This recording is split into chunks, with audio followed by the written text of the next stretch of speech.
Having some issues with the setup here, folks. Hold on a second. There we go.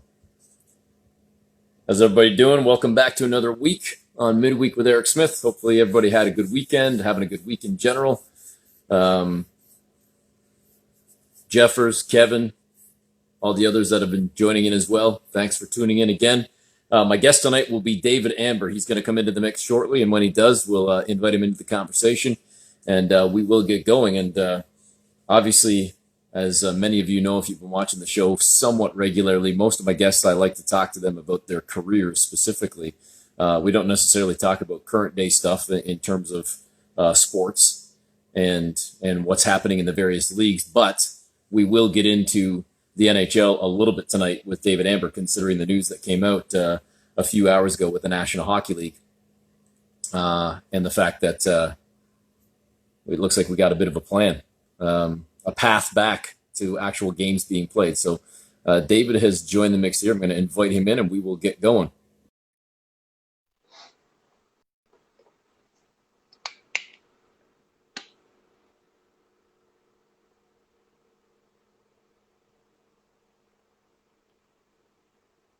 All right, I just sent the invite over to David, so once he accepts, and we can get things cracking here. If I'm not mistaken, this might be David's first Instagram Live, or one of his first. So we appreciate him doing this tonight. And I know he's watching right now, so I sent the invite through, David, and then all you got to do is just, if you hit accept, I'm going to do it one more time here, David. I'm gonna send it through to you, and invite you into the mix to join the conversation. Well, I can't do it again. It says it's waiting for you to accept, David. So hopefully you can figure it out. Otherwise, I don't know, maybe I can cancel it and resend. If you just go click on it should have popped up on your screen that I'm trying to invite you in. Okay, unable to join. All right, we're going to try this again. One more time, go live. And hopefully you saw that one, and hopefully you can accept that one, and it will bring us in. Otherwise, we could be in it for a problem if we can't figure out how to get this one going. There we go. There we go. Yes. Victory. Success. Oh my goodness, that was stressful for me. How you doing, E? Good. You? Sorry about that. Sorry for the delay. No, it's all good. I was gonna say, though, I can say it now that you're here. I didn't want to throw you completely under the bus, because David and I were texting earlier, and he was saying, I hope I don't screw this up. I hope I can figure it out. I said, listen, if Chuck Swirsky can figure it out, if Leo Routens can figure it out, I'm sure you can. Oh yeah, no problem. So there we go. I didn't see the invite where anyways, whatever. We're here. I made it. I'm bad with technology, and thank God for my 15-year-old daughter. She's like, you got to do this. What's wrong with you? I'm on Instagram. I told you I have like a little account, which isn't public. It's just to follow my daughter to make sure everything's on the up and up. Well, that's kind of like me with Facebook. I got off it 3-4 years ago. I just couldn't take it anymore. But the account is still active for me to just kind of spy on friends and family, just to see what people are up to. But I don't really have an actual account anymore. Don't post anything. So there's too many things, right? There's too many things to keep up with. I don't know. I call it anti-social media. I shouldn't take that approach to it, but there's just, you know what? Sometimes you just need a little bit of downtime. I'm active on Twitter. I think it's a great source of news. I learn a lot there, and I post a fair bit on Twitter. Instagram, I'm not on Facebook. Instagram, I'm kind of very hit and miss with. So, I'm missing out a little bit, but that's okay.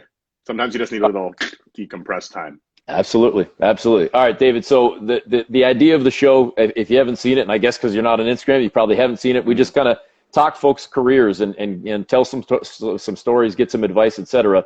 We don't really talk a lot of current day stuff in terms of whatever's in the news, but there hasn't been much to talk about. Today we actually have something to discuss. So I do want to pick your brain for 5 minutes here before we get into you, just to talk about today's announcement by Gary Bettman and the NHL. And I mean, there are still a lot of sketchy details, I suppose, but at least there is a bit of a plan that has come out, and maybe just your reaction to what you heard and how you see this potentially unfolding for the National Hockey League. All right, Eric, I'm gonna get to that in one sec. First, I want to say, because I haven't had a chance I haven't run into you in a while.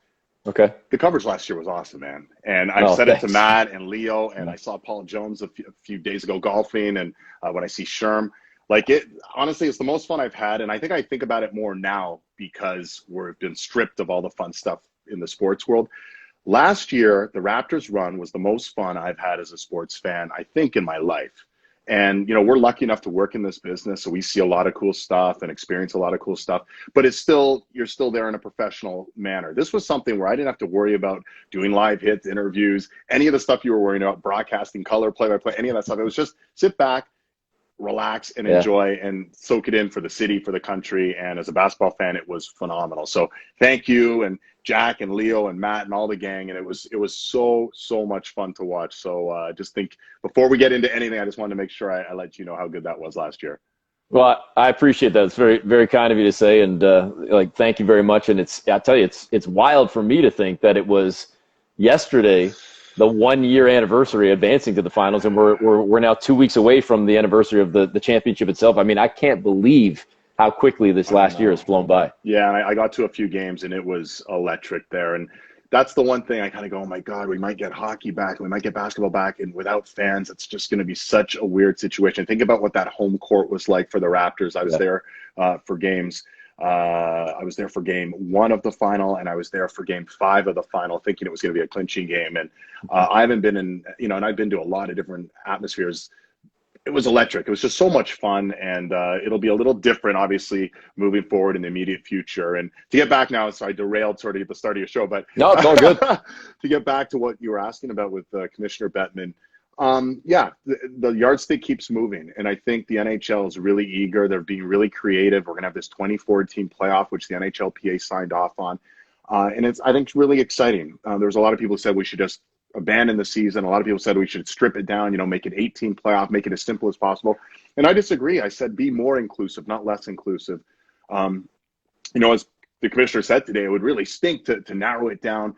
And some of those teams that missed the playoffs, let's say, weren't in the top 16 by a matter of winning percentage points. That was so narrow, to think that they'd miss their chance at taking their fan base to the playoffs, and also having the opportunity to win the Stanley Cup. We've seen teams come from the 8th seed and win the Stanley Cup. We saw the LA Kings do it a few years back. It's not unfathomable to think that. St. Louis was just the 3rd seed in their division last year, and they won the Stanley Cup. So I like the idea. It's going to be incredibly dramatic if and when the game can return. It will be very exciting.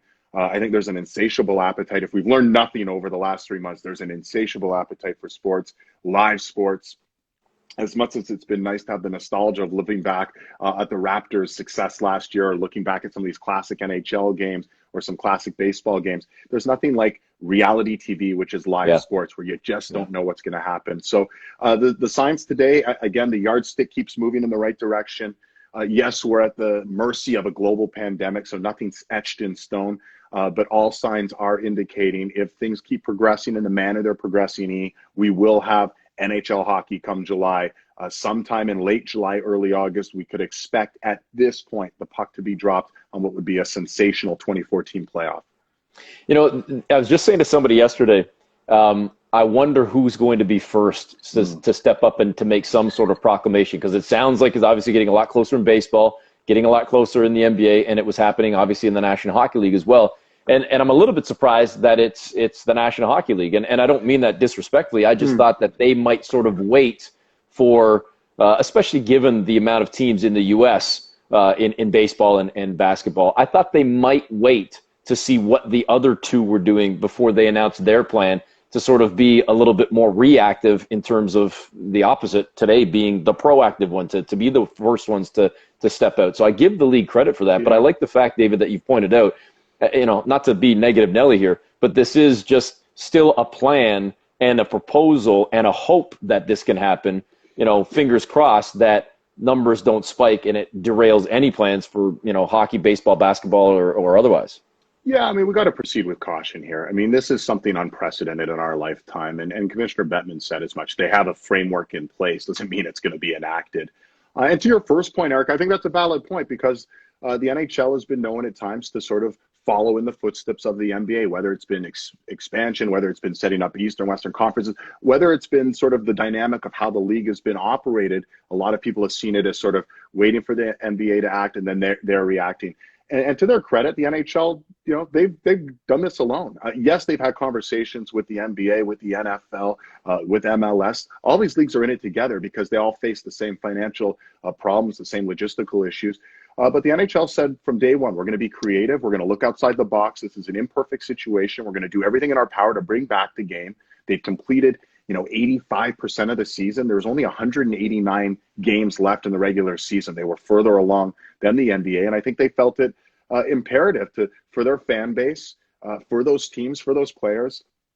There's a number of players. This could be their last shot at a Stanley Cup, right? If it's a Patrick Marleau, a Ilya Kovalchuk, sure. There's a number of guys. And I think it was incumbent on the league to sort of say, if we can come back in a safe way, not compromising anyone's health, if we can do this for our fan base, for the players, and certainly for the financial stability of the league moving forward as well, because let's face it, there's zero revenues coming in, as the commissioner outlined again today. It makes sense. Check, check, check. So for those naysayers who go, just forget it, it's too late, I say, well, no. There's people who are going to want to eat this up.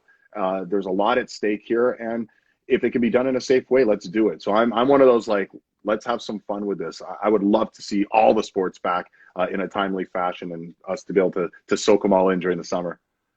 Somebody just popped up the question or the comment, and it was the very next thing coming out of my mouth. All of the chatter about whether there's an asterisk. And to me, I don't know how you feel, I don't believe that there is or should be, because we've seen, strike or labor shortened seasons in other sports. And I'm referencing obviously my primary sport in basketball, whether it's a 50-game season or a 66-game season, we're not putting asterisks in for that. So especially for hockey and basketball, whereas you just noted, you've played 85% of your season. Even if the NBA comes back and does the same thing, doesn't play regular season games, just go straight to a playoff.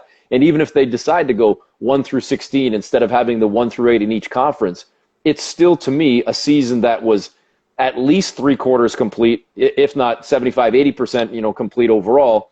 And it's still a full postseason. So that championship, to me, still will ultimately mean something. Yeah. If anything, you could argue it means even more that you were able to have a 2-month, 3-month layoff and still then be able to amp it back up with sort of a secondary training camp and still then go on a run through the postseason. I think the only way that people could get potentially really negative is if suddenly the 15th or the 16th seed ultimately wins the title. Then you might hear some, but hey, at the end of the day, it's still competing for a championship. And if we don't have a problem with sort of tournament styles for World Juniors or one and done like March Madness, then why would we have a problem with a 7-game series and 4 rounds in hockey or basketball? Listen, I go as far to say it's more difficult to win this year. It's not less difficult.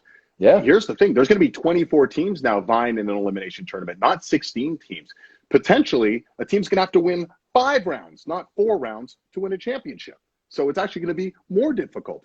As far as the 7 teams that won't be included, they were all essentially mathematically eliminated.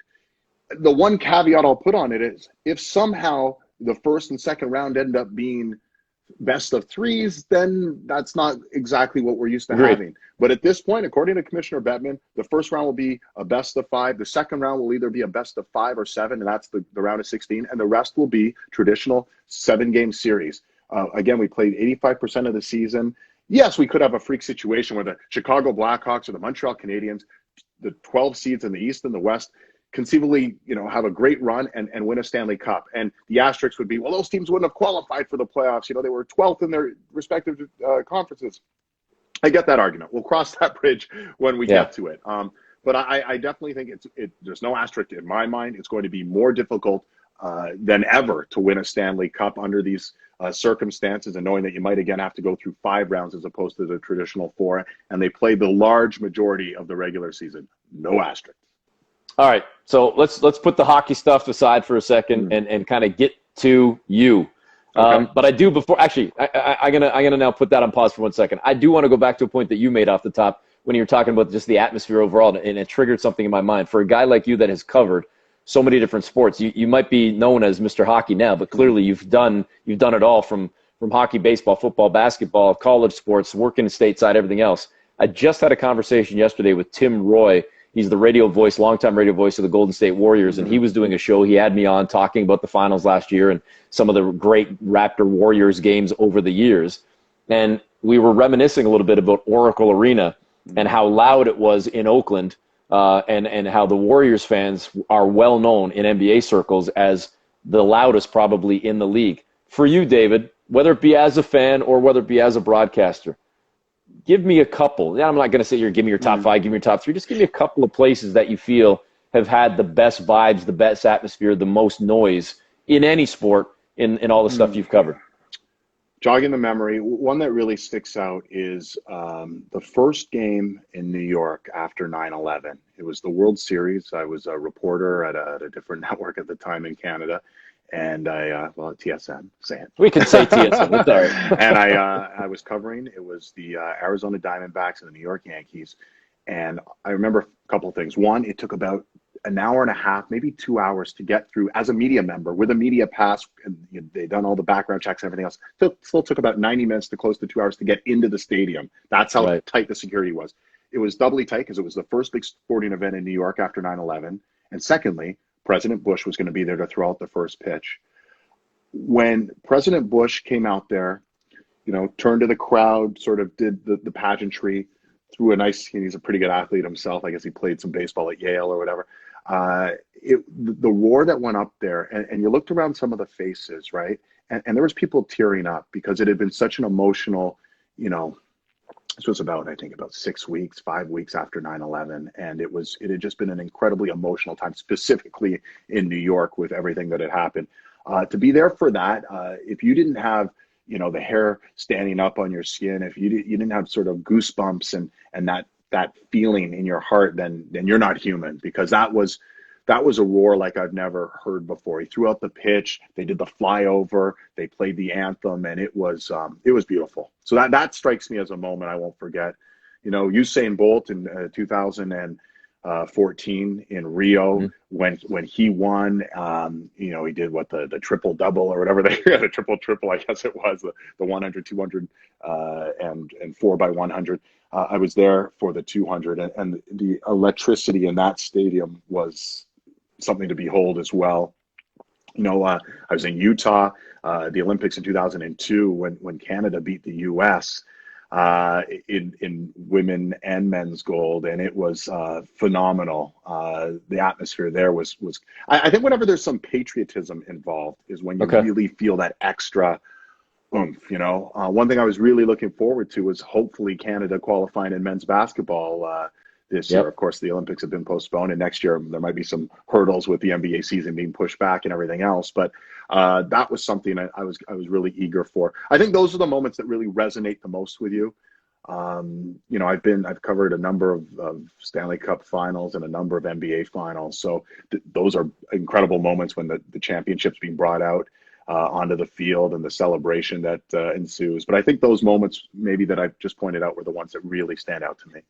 To that point then, David, to go back to when you brought this up, how different was it for you to be in the stands then for Game 5 of the finals last year, to be able to experience it as a fan? Because it's different when you and I are at events, whether it's Stanley Cup, NBA finals, Olympics, etc., and you're just there to do a job, and you can't help but feel the emotion, the energy that you just spoke of, but you're not necessarily cheering, quote unquote, for somebody. You're trying to stay impartial and trying to kind of stay professional about it. Whereas last year, you're not working in any capacity. You're there as a fan, and you were within like 2.5 minutes, 90 seconds of seeing the Raptors win the championship.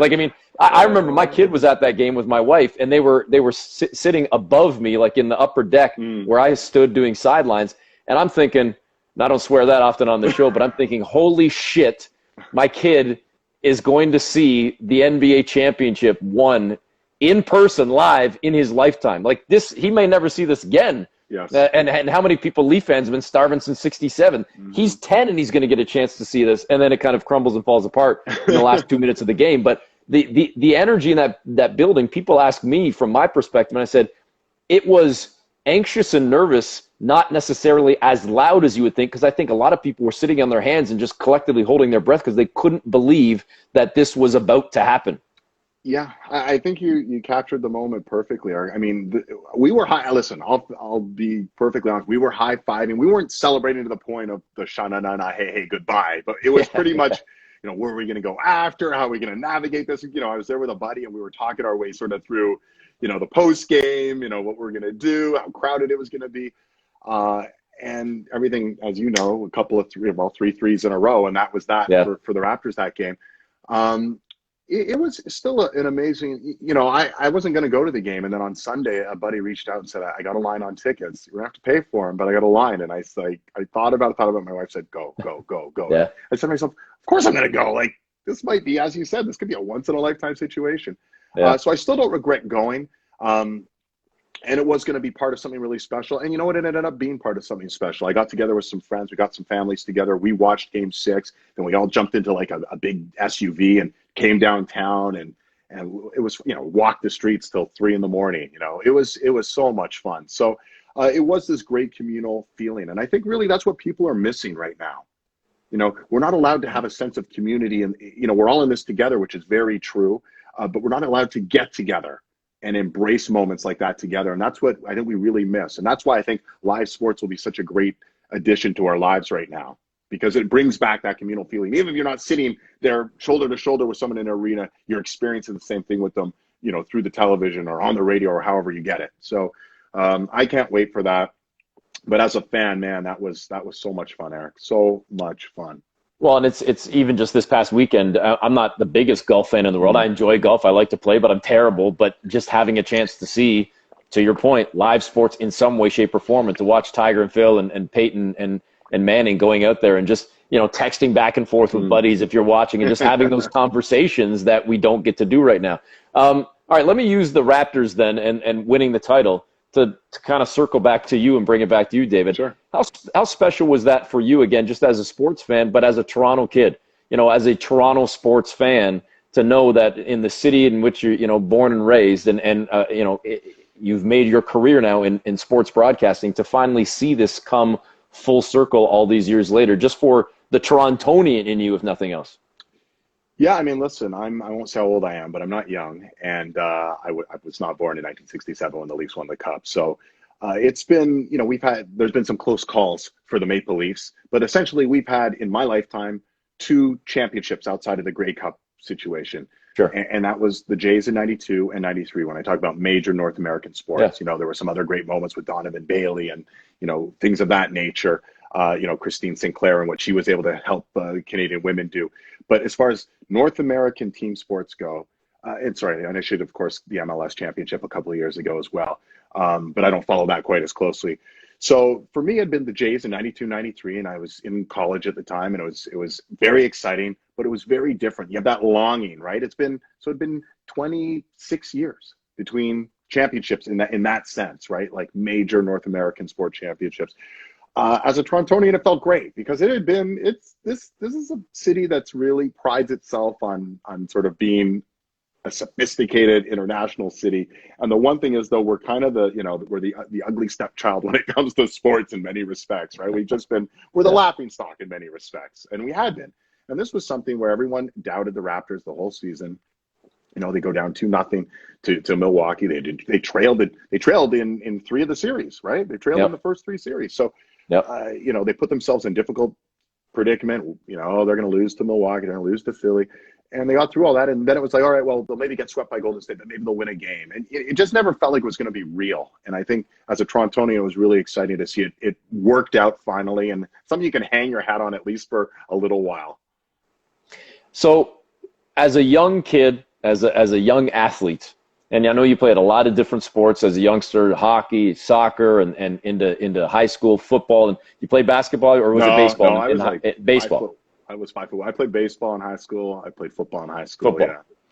So at what point, and this is almost a question that comes up with every single person that I have on, and it includes me as well. At what point did the light click, though, that as much as I'm good, as much as I'm athletic, I can do a lot of things, I'm not good enough to actually take it to the next level and to make, to be an athlete? Yeah. When did that light go on for you? Oh, I knew that pretty early. I mean, I didn't hold out any reservations that I was going to be the next Wayne Gretzky or anything like that. I mean, I grew up loving hockey and playing a lot of hockey as a kid.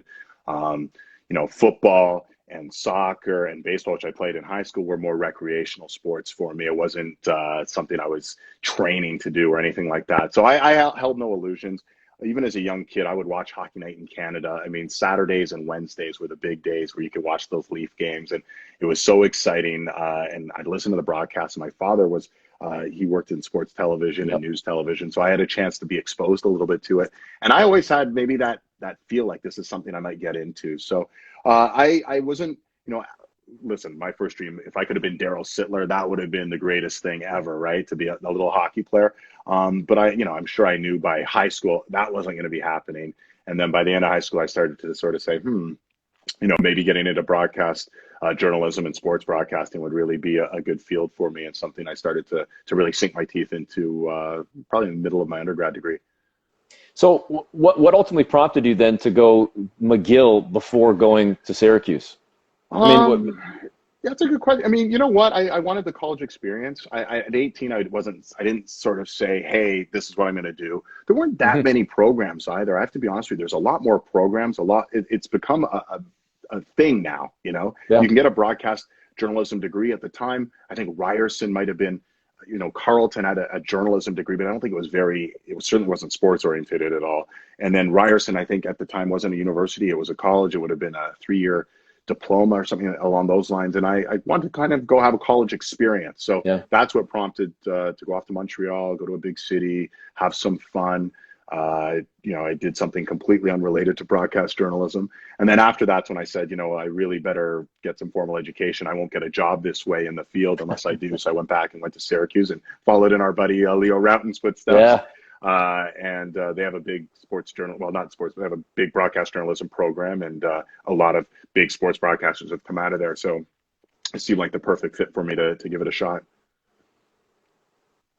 Yeah, just without knowing the chronology, just kind of, reading up on and some of the stuff that I've known about you over the years, I found it interesting, as you said, with your father working in the industry and you wondering aloud if this is something that you might ultimately do, but then to leave high school and not pursue it right away. Who knows if you had maybe found something else and ultimately didn't have that path come back to you. So I find that interesting. And, what?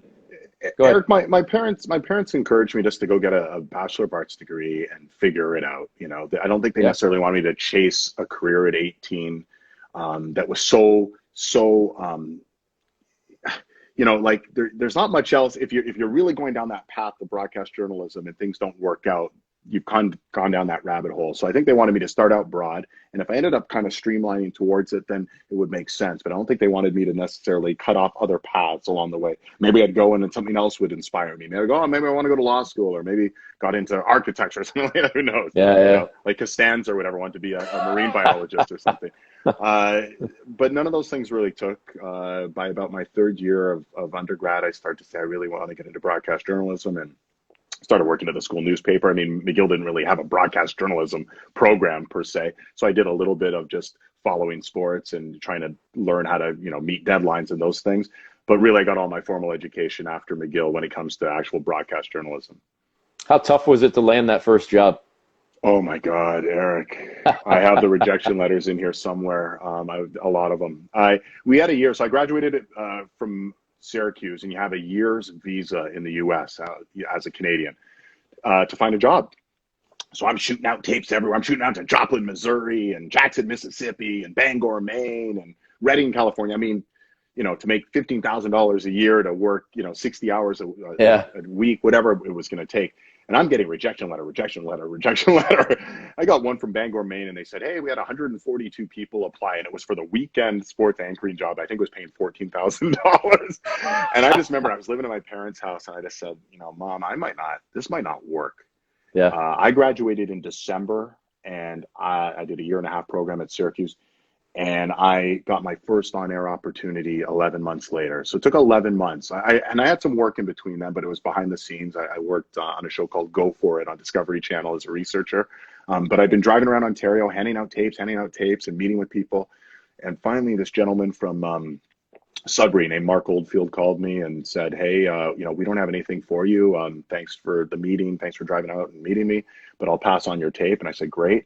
And about 2 months later, a gentleman in Sault Ste Marie named Tony Rima, who was the news director there, called me up and said, hey, why don't you come up for an audition? I said, great. Hung up the phone. I turned to my mom and go, I got an audition tomorrow in Sault Ste. Marie. How far is that? An hour or two? She's like, no. I'm like getting the map out.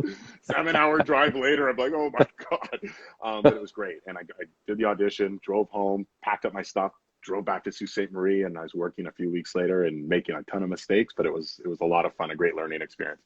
And was that ultimately the best thing for you, you think? Because, we often have this discussion about, especially in our industry, it often takes, more often it takes, going to a small market, cutting your teeth before you ultimately make your way back or hope to make your way back to a big market. Do you think that served you best? Yeah, it did. I mean, I made a fair share of mistakes, but I also learned to do everything. It was a one-man show out there. I had to go out, I had to shoot. It's freezing cold, like I didn't even own a pair of winter boots. In Toronto, it's, at least back then, it was kind of mild in the winters, right? I didn't even own boots. I was a pretty naive city kid. I go up to Sault Ste. Marie, a beautiful, charming town, very nice people, down-to-earth people. But I'm out there in the freezing cold shooting stand-ups where you got to set up the camera, then you got to go and pick up the mic, and you hopefully don't have too much headroom or haven't cut off your face, and you're freezing cold and all the rest. Then go back, edit it, put the stories together. I got to anchor. I anchored news, sports. They made me do weather a few times. You'll never find those tapes. Trust me, they are buried very deep. I mean, it was good. I learned a lot, and you took on a lot because it was skeleton staff. And then I was very fortunate because I was only there about 9 months, and I was covering a lot of sports, the Sioux Greyhounds, and Joe Thornton was there at the time, and really good team, really good, strong hockey community. And I was putting together sports stories, and I was shooting them out all the time to TSN, and really trying to get involved with them. I'd done some work behind the scenes with them earlier. And Keith Pelley called me up one day and said, hey, we got an opening in Calgary if you want to be our Calgary reporter. And I honestly thought it was a buddy of mine playing a trick on me. I'm like, whatever, is that you, Steph? He's like, it's Keith Pelley. I'm like, okay, Keith. He's like, do you want this job or not? I'm like, is it really Keith? Yeah, I'll take it. So that was a really lucky break for me, and I went out to Calgary, and I was in Calgary for 9 months, and then they moved me to Toronto, and kind of just went from there. It's funny too, the amount of times that I've heard a similar story. Now, it was just last week I had James Cybulski on. He said the exact same thing happened to him when he first got the call, and I believe he said it was Mark Millier, but I'm not positive. He said he got the call from TSN. He's like, yeah, sure, whatever it is, yeah, TSN, and he's like busting balls on the phone before finally accepting and realizing, oh crap, it really is. Yeah. So caught me off guard. All right, so that first big break then happens. With due respect to the Sioux, obviously you're in the big leagues now at TSN. How do you kind of come to grips with or foresee that as great as that is, there's maybe more? Because I'm sure there's a lot of people that are watching right now that are young, potential aspiring broadcasters think, man, if I could just get a job at Sportsnet, at TSN, if I could land a job as a reporter, as an anchor, as a host, whatever, then I'm set, I'm great. But for you then to be at a fairly young age, content and happy, but knowing, all right, there could be something else, and to continue to pursue and go after even bigger and better things, which ultimately then brings you to the U.S. and to ESPN. Yeah, that wasn't my intention at the time. I was really happy to get the job at TSN, and you'll like this. So my first gig, I get there September of 1997. The very first shoot I get sent on, and I was there, and they're like, you're going to cover the Stampeders, you're going to cover the Flames, and if there's Olympic stuff, because there's the big Olympic training center there leading up to the Nagano Olympics, you'll cover that. And I said, sure, no problem. Very first assignment, the Raptors are in town. Was it the Raptors training camp or was it the Grizzlies? Oh my God, I'm losing my mind. It was 1997. I think 97 probably would have been the Grizzlies. I don't think the Raptors. It was the Grizzlies. It was the Grizzlies. They were in anyway. So I ended up covering the Grizzlies training camp, and I was thinking, oh my God, that's hilarious. I go to Calgary. I don't have an NBA team, and I'm covering. So for the first week, I'm covering training camp. It was the Grizzlies. You're right, which was fun. When I got to Toronto, I was pretty happy. I was happy to be home. I was happy to be, I got a chance to do a lot like kind of what a Rash does, go out. I covered a lot of the big events, World Series, Stanley Cup final. It was great. I did some anchoring as well as doing some reporting. I was living not living at home, but I was in my home city, very comfortable. I felt pretty good. I didn't really run out to try and go down to the States per se. I always kept my eyes and ears open, and I had an agent, and she was pretty, active search.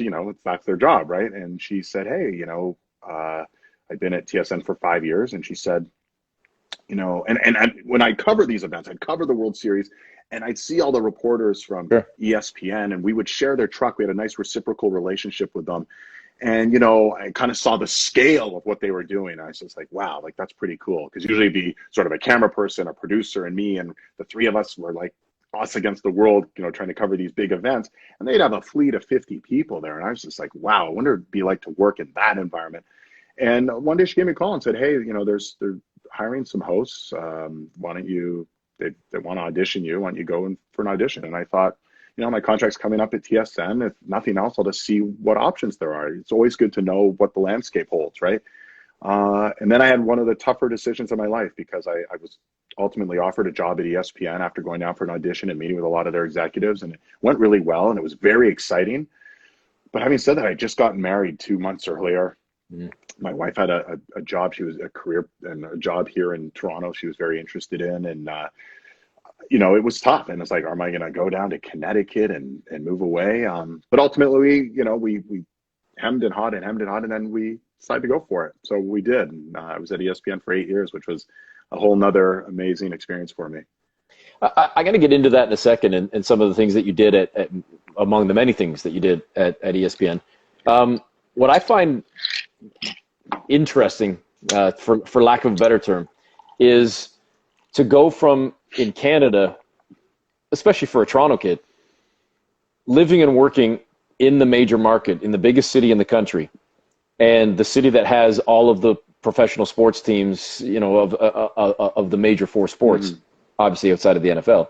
But it's the hub, and I don't mean that there's any knock. I don't need to get the hate from Vancouver, Montreal, Calgary, Edmonton. I'm just saying Toronto is the hub.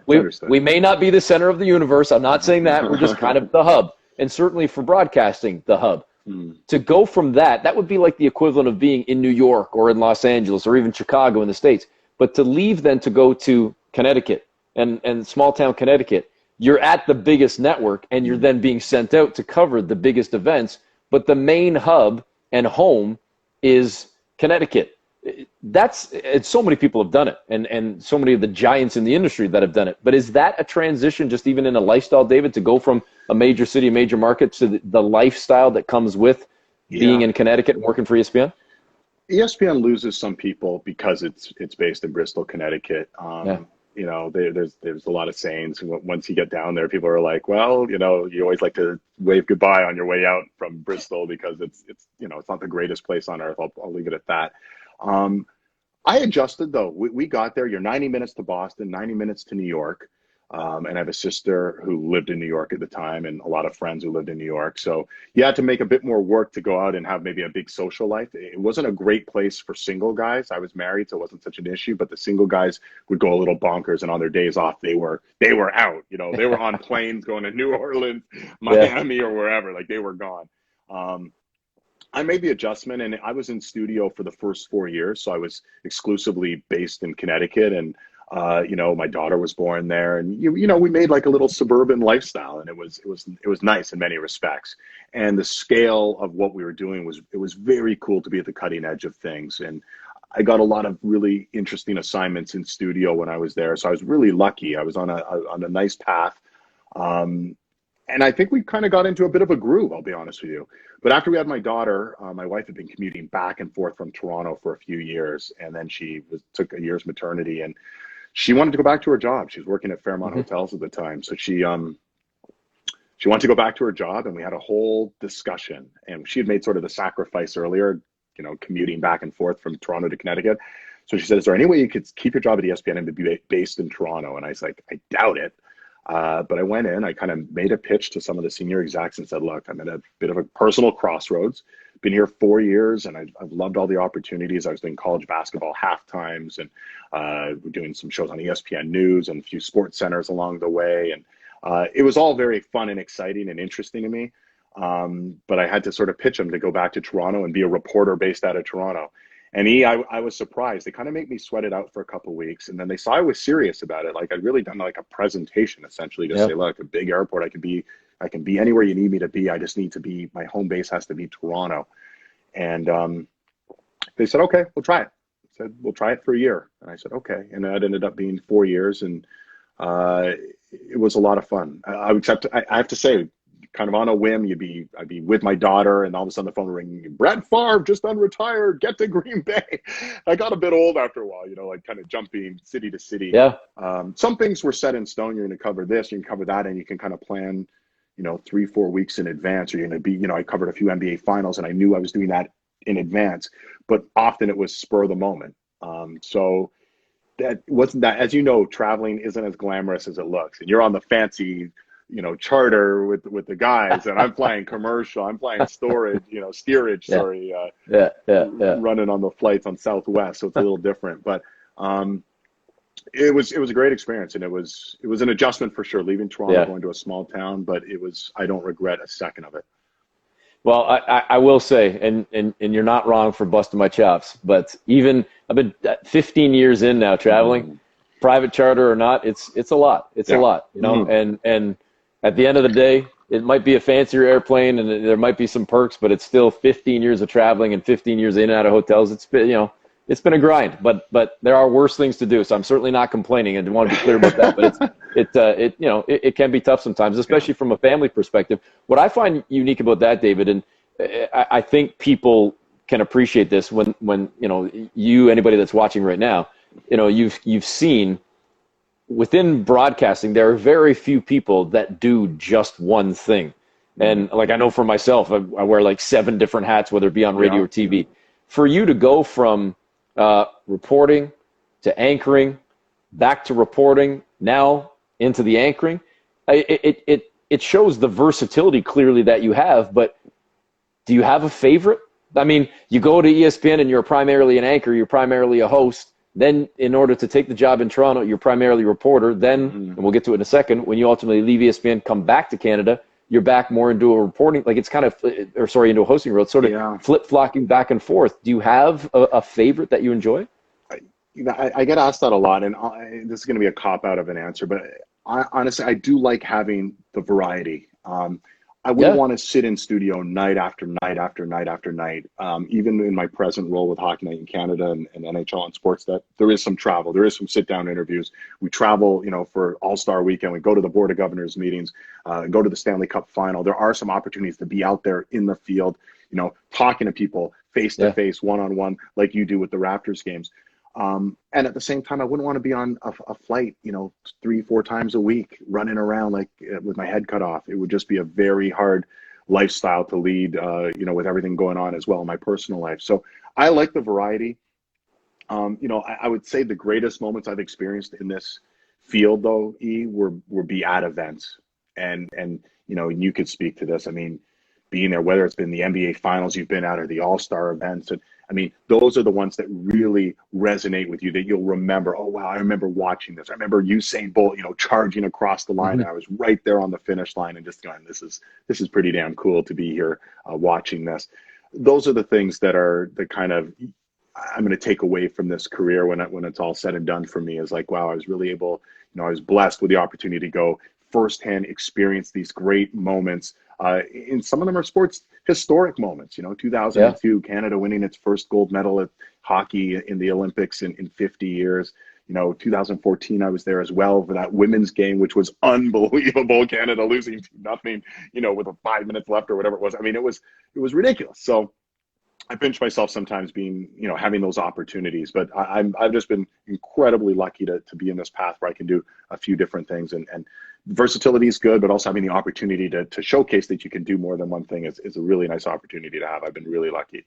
Before I go back to you and your career for a second, you've referenced a couple of times in the 45 minutes we've been chatting, when talking about some of the bigger sporting moments and sporting events and athletes, you've shouted out women's teams, individual women's sports quite a bit. How important is that to you, David, the inclusion of, women's athletics when we talk about the biggest and the best, not only just as a broadcaster, but as a dad and as a dad of, having daughters and just, recognizing how far sports have come beyond just men's competition and, again, the big four of the four major sports, and how we've grown as a sports industry, let alone as sports fans?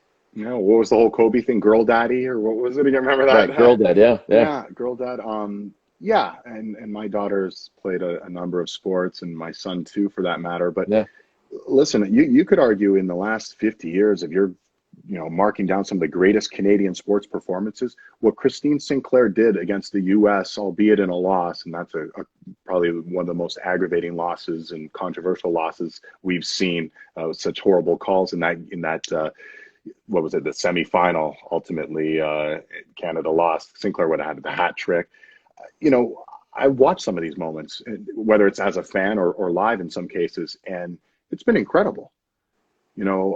It's been incredible to watch when Haley Wickenheiser and Cassie Campbell-Pascal and that group of women did what they were able to do in 2002. It was phenomenal. And I think back to some of those moments. As a father, it's important to me, and we're moving in the right direction. We see, the WNBA draft. We saw how popular it was, this year, and how the league is getting some traction. Some of the greatest athletes. I was lucky enough to be a studio host in 2016 in Rio. If you go back and you look, Canada had one of its most celebrated Olympics ever, led by women. Right. Not just Penny Alexiak, like a number of women. I think women won 75% of the medals for Canada. Yep. We have some incredibly gifted athletes, not just men, but women in this country. And to celebrate what they're doing and put them in the spotlight they deserve is important. I think we're moving in that direction. So yeah, it's very important to me. All right. I appreciate you kind of doing that little sidetrack with me for a second. It just sort of stood out to me as we were chatting. 8 years at ESPN. What led to leaving ESPN and starting another chapter in life and in your career? Opportunity, I guess.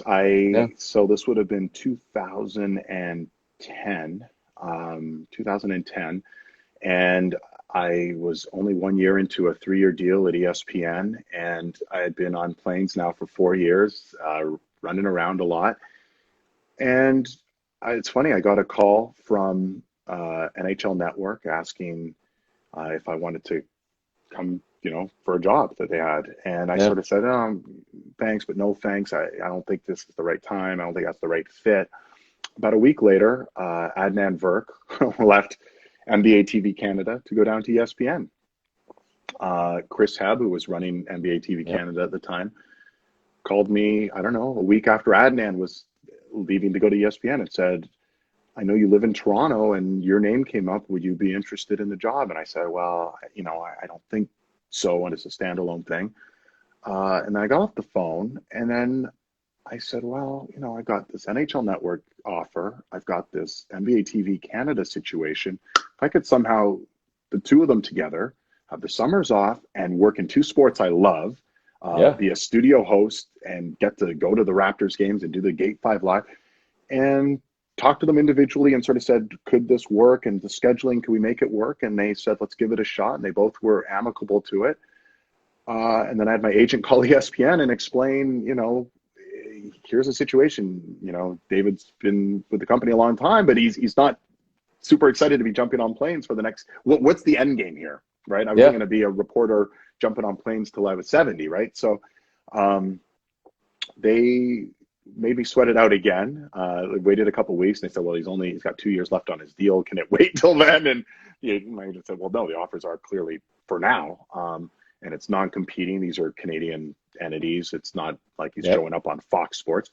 And they were nice enough to understood from a personal standpoint. This was something I was really interested in. And for the next few years, I was working at NBA TV Canada, where we got to do some shows together, which was a lot of fun over at Gate 5 Live and pre and post game hosts with Sherm and Jack and Leo and the gang. And it was a lot of fun.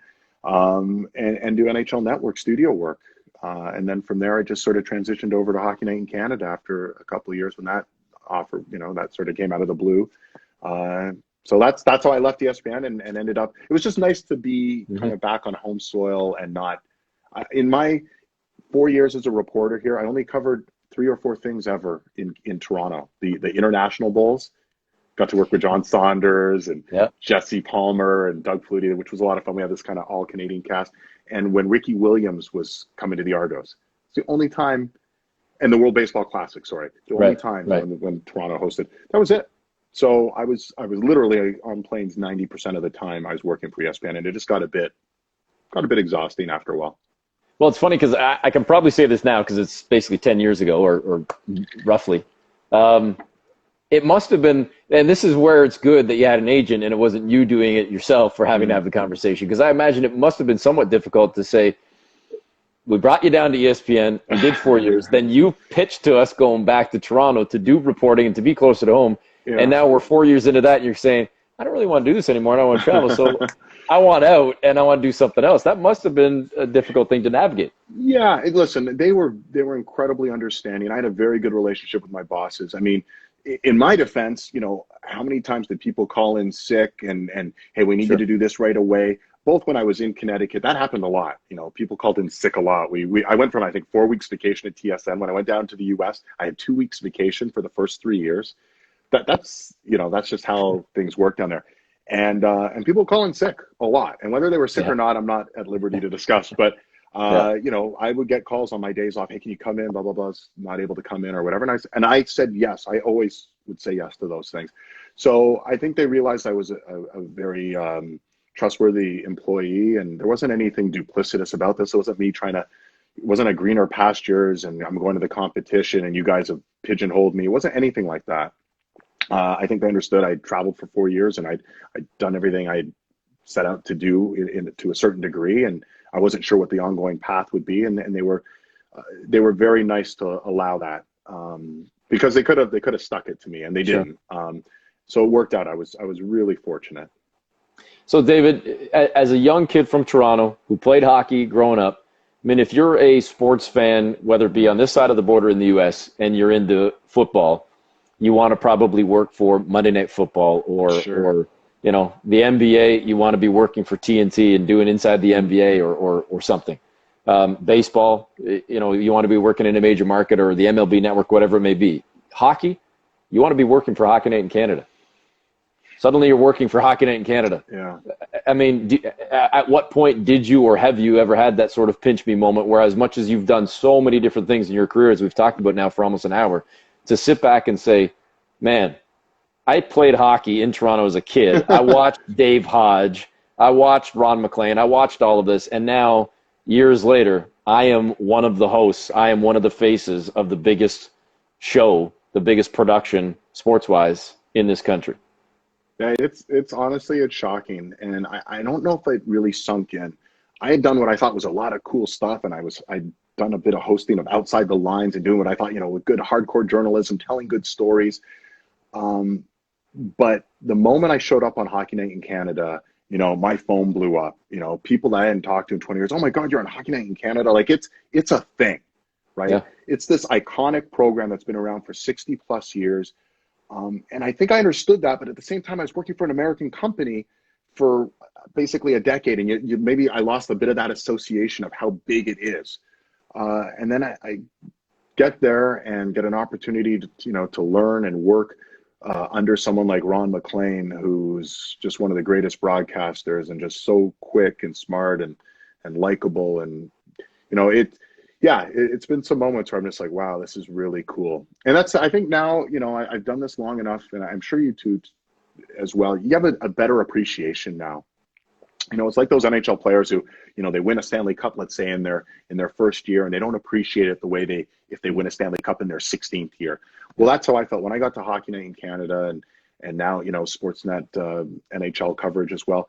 I just go, wow, like this is really cool, really lucky. People are so passionate about the sport here. They care so much. It's a responsibility when you're out there because people care that much. And to be a part of that, I just honestly, it's a blessing, and I can't believe how lucky I am sometimes.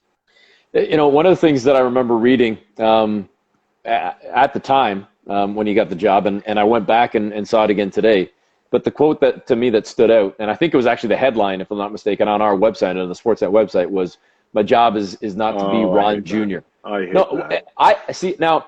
Sorry for bringing it up. Then, if you hate it, I actually like it, and the reason I like it, David, is because it's just the recognition right off the bat, and the realization, and to me, it should be obvious that you're you, and you do you. That you're not hired to come in to be a replica, a mimic, or it's. Tell me why you hate it then, because I actually think it's great. I hate it because it sounded like some arrogant kid who got a promotion. I didn't take it that way. But I just felt like, oh, that's not how I wanted it to come out. Like, oh, I'm not here to be Ron. I'm not here to be his stooge. I personally didn't take it that way. Anyone who knows me knows I would never think like that or talk like that. But I think to me, I was like, oh, I don't love the headline. I remember I came and I said, oh my God. I said to my dad, I go, look at this. And he went, oh, brother. And I went, yeah. So he kind of understood where I was coming from. I basically meant, Ron is this iconic figure who has been on Hockey Night in Canada since he was 24 years old. And, it's just, he connects with an audience like no one I've ever seen, on either side of the border. When you see Rogers Hometown Hockey, the fact you can go there and meet 50 people and know all of their names and just have stories to share and absorb their stories at the same time, it's a gift, that I certainly couldn't do. And I don't think there's many broadcasters in Canada, period, who could do that. And what I meant is exactly as you took it. I got to just be me. I can't try to do what Ron's doing because I will fail miserably. I'm good at what I do, being me, and that's all I can do. And I learned that going down to ESPN when I looked around and there's Dan Patrick and Stuart Scott and Rich Eisen, Keith Ober, and all these guys. If I walked in there and started going booyah after every highlight, would that have worked? They would have got rid of me in 3 weeks. Sure. Like, no, be yourself. Don't try to be someone else. Be authentic. And that's really what I meant by that, that word, the words I said there. What to me, this kind of, I was going to say teaches a lesson. It doesn't. We already know this, but what I always find interesting about what we do in 99% broadcasting, the odd time that we're asked to write something, I like to think I'm an okay writer, but I'm sure as hell not anywhere even in the stratosphere, even in the conversation with the greats of a Jeff Blair, a Mike LaGrange, a Stephen Brunt, Pierre LeBrun. The list goes on. All these fabulous writers, but it always kills me when we say something and then see it written in black and white. And I've always been that guy, even from a young age as an intern. I go down to a practice or a game and in a scrum or do an interview, and then you see the quote in black and white, and I think that's not the way it was said. The tone was completely different. But when you read it on the page without context, without tone, it can be potentially far different than obviously something was intended in the moment. And that's what I was concerned about. I think it came off as a bit brash. And obviously, anyone who knows me, I've never been accused, for people who know me, of being having a big ego or being cocky like that. And especially for Ron, who's been nothing but welcoming and warm and helpful to me. So I didn't like that was what they pulled out of everything we said in that interview. They pulled But, sometimes you get the clicks a little bit when you put a headline like that together. And I meant it in obviously the most sincere way. If nothing else, in reverence towards Ron as opposed to anything else. But I think it's been a great role for me and a great opportunity for me. And, we have 6 more years left on the hockey deal, and hopefully something I can continue doing throughout the 6-year deal and further on, because it's been just a great fit. Getting to sit down and work with the guys we have in studio, both the producers and all the team we collaborate with behind the scene, and then the guys on the set as well. We have so much fun, and that's what I've missed. We're in these text groups. I'm sure you are too, and I know you get all the broadcasters together and you do your show. That's what I miss. I miss sitting there in the studio, with Elliot and Kelly and our producer Brian Spear and Berkey and the guys, and we have brought in Kevin Bieksa and Colby Armstrong, and and we're shooting the breeze, we're watching the games, we're laughing, we're making fun of each other. It's fun. That's what I miss more than anything, and the games are the backdrop, and we're keyed into the game, but it's everything surrounding it. It's the camaraderie. You kind of hear that from the players, right? That's what they miss. They miss hanging out with the other players.